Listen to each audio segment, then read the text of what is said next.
All right, what is up? Welcome to the Spoiler Kings. My name is Tim Kramer with Brandman Brian the Grizzly, and we're going to talk about Wednesday, season 2, part 1. So we got the first 4 episodes of Wednesday over on Netflix. Yeah, just picks up right the start of her new school year. New problems and all that. Wednesday stuff, but we get a lot more of the family, which is pretty cool. So we'll discuss a little bit. But first we'll start with Brandman. Just what you think about the start of the show. I like where they pick up.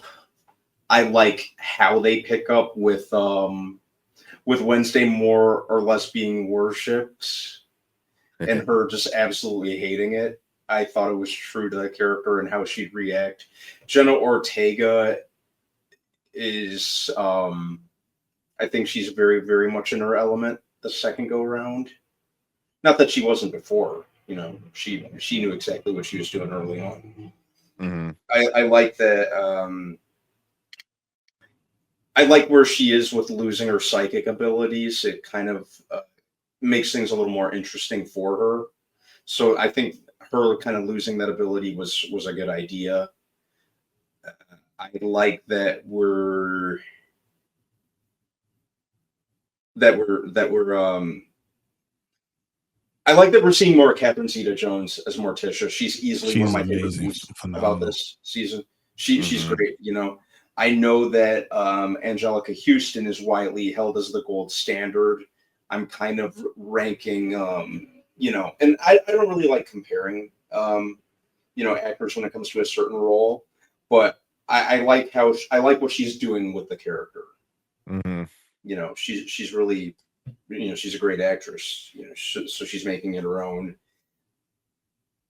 I like that it still feels very grim and kind of surrealistic. I like a lot of the shots. I like a lot of the camera work on the show. I just like the feel of the show. Mm-hmm. And yeah, it's the way that it ended. I'm like, damn it, what happens next? When does part 2 come out even? September 3rd. Yeah. Okay, so not too long of a wait. Not too long of a wait. A long time for me because I saw it the first day. You binged it and now you gotta wait. But what you think about it, Brian?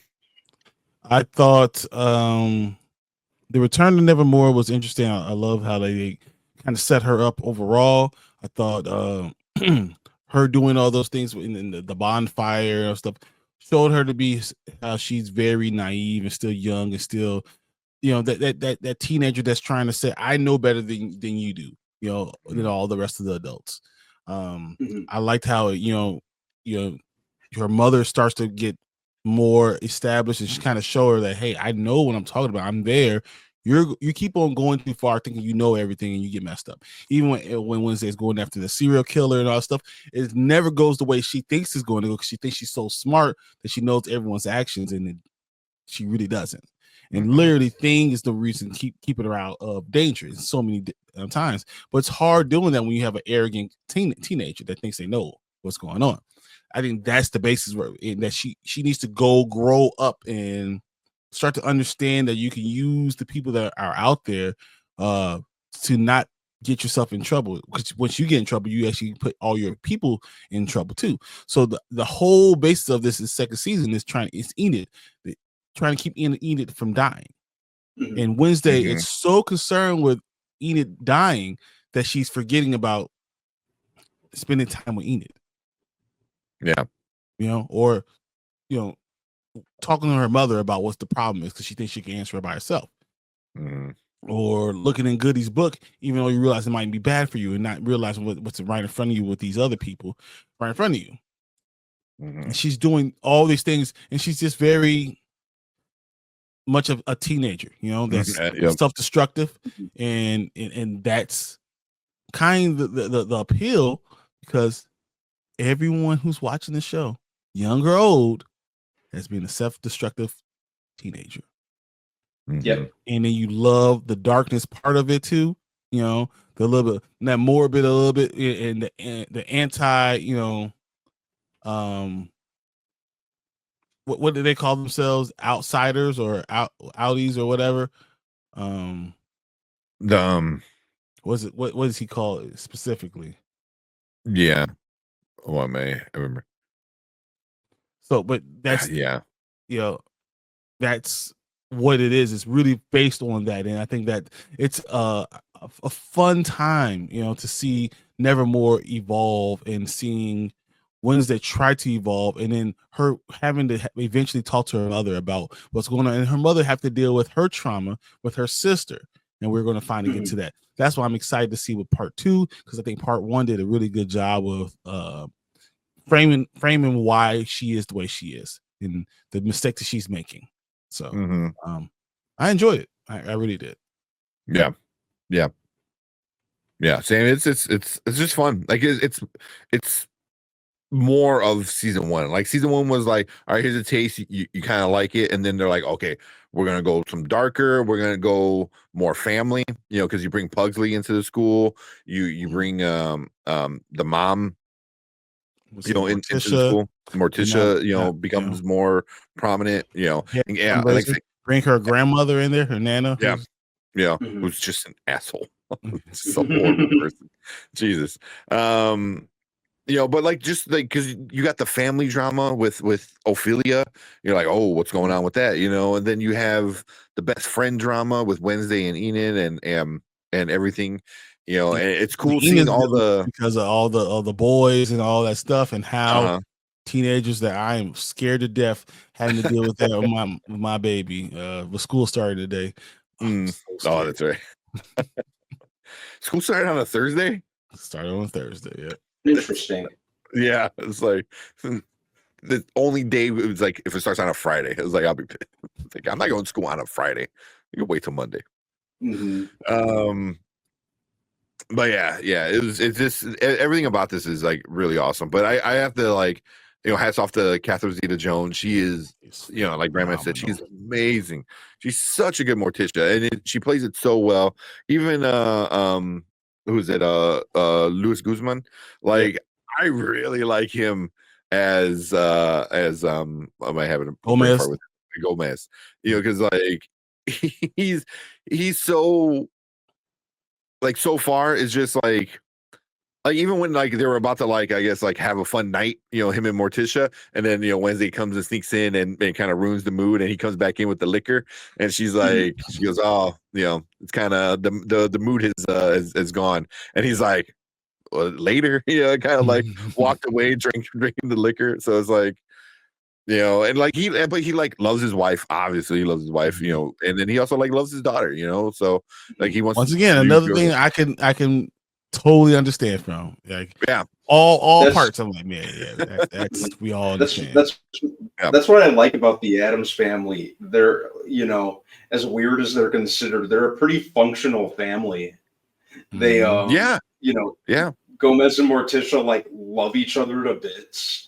Like that's relationship goals, if I'm being honest. They support their kids. They have each other's backs. Typically, they solve any and all problems together. They're just very content and just oblivious to the fact that to like the regular Joe Schmo, they're strange. Or don't care, just don't care. Yeah, they're a content family. I think they're the ultimate functional family. Yeah, I mean the brother, sister, sibling. I mean Pugsley, they did a really good job of Pugsley. They did 18 inches and how you figure how you could deal with him, and then having his own storyline and adding the zombie interesting part of it. It's fun. Yeah, and him not being outside because not just. So when you have a sibling who's hugely popular, it's a hard time for that next person, next kid coming up, right? Because the school is all about her or them, whatever. So him having that feeling lost, needing to find a place that he belongs, made you understand exactly about the zombie. It made perfect sense. Yeah. And Fester in the last episode was awesome. I loved him in Ludi, man. I love him having the lunch lady feeding for him. I was dying. I thought that was awesome, man. So those are great parts. Yeah. Yeah, Fred Armisen, he's always weird. So for him to be like Uncle Fester is like right on the nose, right on the nose. Yeah, but yeah, it's just the relationship between the mother daughter, that we see between the grandmother Morticia and Wednesday. Like Mhm. it's really like interesting, and I can't wait to see more of like Ophelia when they actually bring her in and what really happened, and because there's a rumor what actor is going to play Ophelia. I don't want to spoil it yet. So that's going to be kind of interesting, and I feel like that fits a little too on the nose as well with everything. Mhm. But Catherine Zeta-Jones and Jenna Ortega, they are the scenes together. They feel like their family, like like they're because they're both like really good actresses. But yeah, just that really bratty, arrogant teenager who's also is very smart and independent, as Wednesday, is just like there's some times where you just kind of want to sit her down, like, Yeah. stop, Stop being stupid. Just be. Yeah. Come on. Don't talk like that to your mother. Yeah. Like she's obviously trying to help you, and you're just like, no, Oh, but then favorite scene, we'll get to you guys' favorite scene, but for me, when the grandmother is like, "Oh, I'll give you the money, but you have to give the book back to Wednesday," and she makes the thing is like, no, and tosses it in the fire. I was like, She grabs the yes, book and said, yes, "Okay, you want this?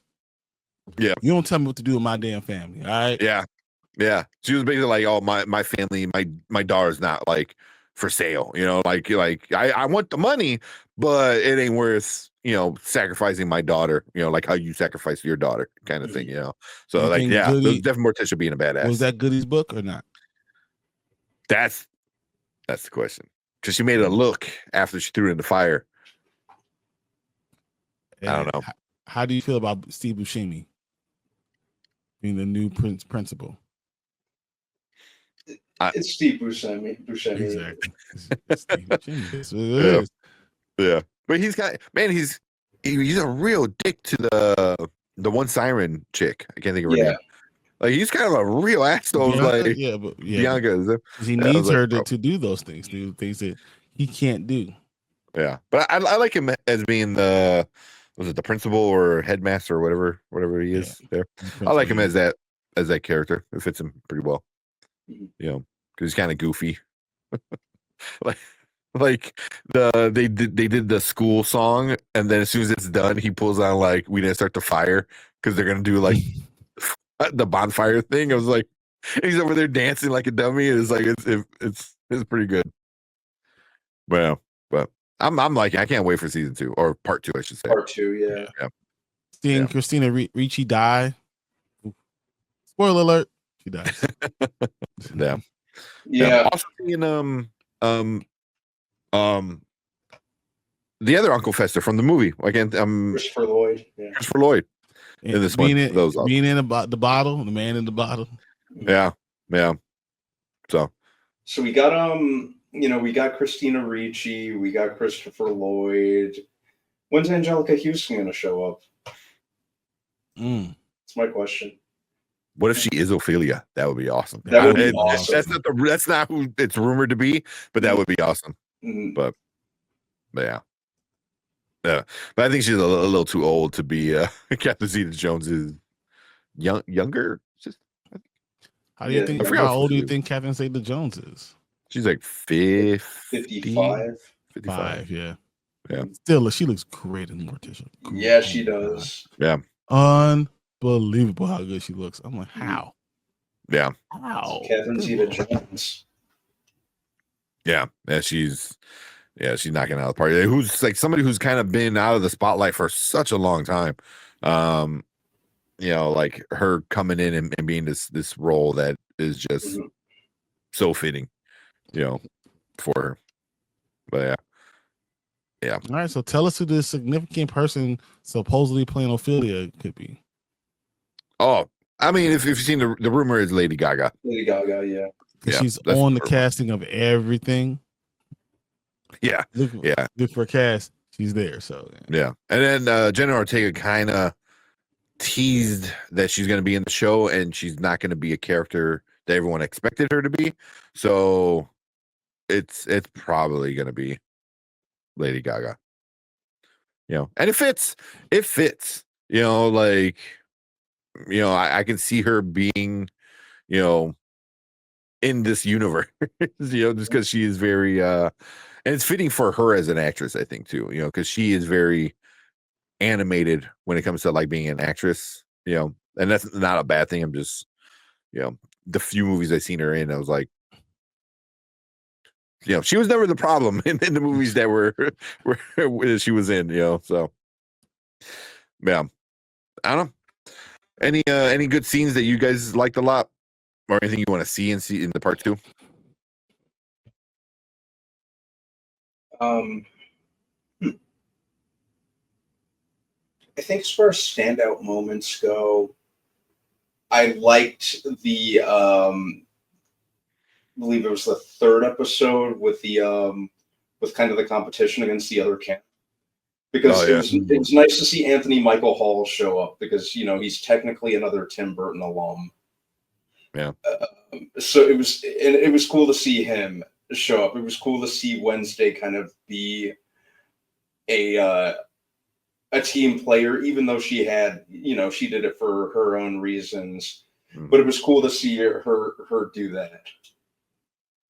I'm excited to see her wake up though. Wake up out of the coma that she's in. And pretty much everything with the first episode, like when everyone was trying to like celebrate Wednesday, the ceremony night after she had gotten her book back, her manuscript back, and she's like, "What are you guys doing?" Basically. I'm like, how do you not have a copy of your manuscript? Yeah, seriously, that too. I thought it was like, yeah, and leave it at home. Yeah, leave that at home safe. Yeah, seriously. Yeah, anything I write, I always make a backup of. Well, I guess she was doing it on the typewriter, so. But still, you go to Kinko's for $1. Exactly. Get a copy. The one thing that like really irked me, and it wasn't because the show did it bad. It was they really treated the Thing like horrible for most of the first few episodes. It was like, I was like, man, like the only one that actually like enjoy hanging out with the Thing was the roommate Enid. So Thing, but that's what Thing is known as, because they all take it for granted, and that's why he's going to run away, and then they're going to go out and try to find him. That's a huge part of the entire thing. Yeah. Well, they started to butter him up, like they gave him the whole massage manicure kind of thing, But I thought the Thing is pretty cool, But yeah, they just like legit treat him like shit. Look at this one. Literally, he like they show what's his name? Like hitting him with the golf club, and it's like he just goes flying and slams into the tree. And all he says is like, I'm sorry. My good boy. Did you find the ball? Yeah. So but cool. Anything else, guys? Nope. I am good. I'm excited by it. September 3rd. I'm glad that we get everything we've got. I think the kid Hunter Duhan is doing a great job. Emma Myers, I'm enjoying her, and Jenna Ortega, of course. I think they're just all doing it, but there's nothing better than Catherine Zeta-Jones. And I think they're doing a good job as they're going along. I'm excited to see it, and I'm gonna be sad when it's done. Yeah, it sucks. We have to wait 3 years for 8 episodes. Like you gotta fix that, man. You can't. I mean, we have a big star. It's hard getting them all there. Yeah. Ain't no one else doing anything else besides Jenna Ortega, so shouldn't be that hard. Yeah. Well, Isaac Ordonez is growing 8 feet tall. Puberty hit him like a semi truck. Yeah, man. That's what happens when you wait 3 years. Like Brian said, he's gonna be freaking taller than Lurch like next time. Yeah. Season 3. It's like, oh look, there's Lurch and his son. I was like, oh no, wait. Said what? Yeah. Pugsley? You go, yes. Yeah. But even if you give us a spinoff, give us a Fester spinoff, and that'd be fun. You know, or I'd be prequel. a Pugsley spinoff. Yeah, I'm Pugsley surprised spinoff. they haven't announced any spin-off or anything yet. The show's certainly caught on enough. Mhm. Yeah, I mean, you can do a prequel with Morticia and well, I might have such a brain fart. Gomez. That's what they're Gomez. doing right now, you know, with them seeing and going through what their early years. But I think that's Mhm. good. You can talk about that more. You can go to the future. You could go with Bianca. You could go with Agnes. You could go with their freshman year. You could go with a lot of different choices. So Yeah. Yeah. Yeah. I think Brian Man said, I'm surprised they haven't already announced a spin-off or two. So we'll see. Maybe at the end of September, sometime in October, they announce something like that. Or whenever the next Netflix celebration event is, they might like, hey, we're doing this, and this, like a whole Adams thing. So, but cool. You know, we'll talk about the part 2, the next 4 episodes. I'm assuming it's 4 episodes of Wednesdays, sometime early September after we all watch it, because that September 3rd is what, Wednesday. That's funny. And so maybe that Monday after that we might talk about it, see how the season ends. I'll watch it Thursday, so it's okay. So whenever you guys are ready, you watch it on Wednesday as it comes out. Midnight. Let's go. That's it. There you go. But appreciate everyone coming in, hanging out with us on the replay. Leave a comment down below and let us know what you guys think about this part of the first part of season 2. I hate that they do that. But yeah, let us know what you think about this part. Yeah, we appreciate everyone hanging out with us in the live chat. We want you guys to stick around because we got to move on to our next topic for the night.